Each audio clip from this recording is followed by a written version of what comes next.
છોટાઉદેપુર જિલ્લાના રાયસિંગપુરા ગામમાં રાજ્યસભાના સાંસદ બન્યા બાદ પ્રથમ વખત પોતાના વતન પહોંચેલા મુકેશ રાઠવાનું ભવ્ય સ્વાગત કરવામાં આવ્યું।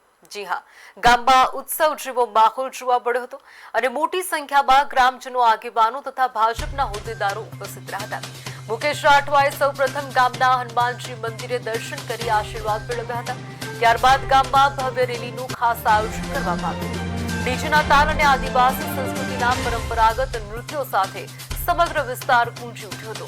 આદિવાસી સમાજની આગવી પરંપરા મુજબ મુકેશ રાઠવાનું સ્વાગત કરવામાં આવ્યું। ગ્રામજનોએ તેમને ખભા પર બેસાડીને ટીમલીના તાલે નચાવ્યા હતા।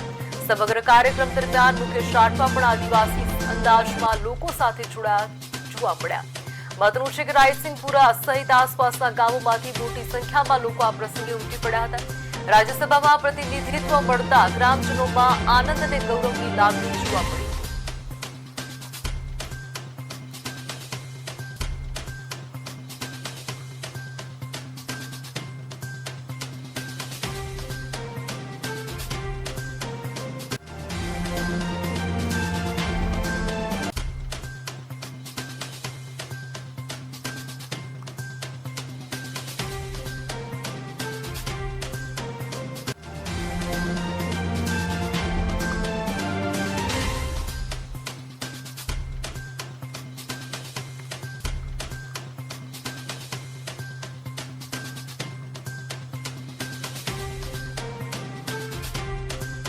આદિવાસી અસ્મિતાના મૂલ્યો સાથે જે મારું જીવન વ્યતીત થયું છે એવી મારી રાયસિંગપુરાની માટીની મહેક અને અમારા પૂર્વજોએ અમને જે દેવ અમારા હનુમાન દાદાના હંમેશા આશીર્વાદ લેવાનું જણાવ્યું હતું એના દર્શન કરીને અહીં જ્યારે ઉપસ્થિત થયો છું ત્યારે ભારતના ઇતિહાસમાં લોકશાહીમાં જ્યારે કોઈ વ્યક્તિ બિનહરીફ ચૂંટાઈને આવે છે ત્યારે અને દેશની સર્વોચ્ચ પંચાયત કહી શકાય એવા રાજ્યસભામાં જ્યારે વિજય થાય છે ત્યારે એ માત્ર પદ નથી પરંતુ જનજનનો એક વિશ્વાસનું પ્રતિબિંબ થાય છે।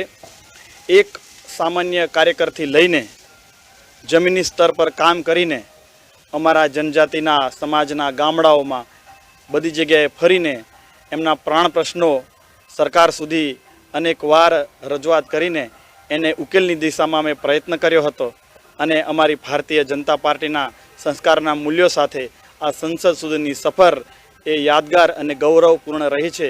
ત્યારે હું અમારા દેશના પ્રધાનમંત્રી માનનીય નરેન્દ્રભાઈ મોદીજી અને અમારી ભારતીય જનતા પાર્ટીનું શીર્ષ નેતૃત્વનો હૃદયપૂર્વકનો આભાર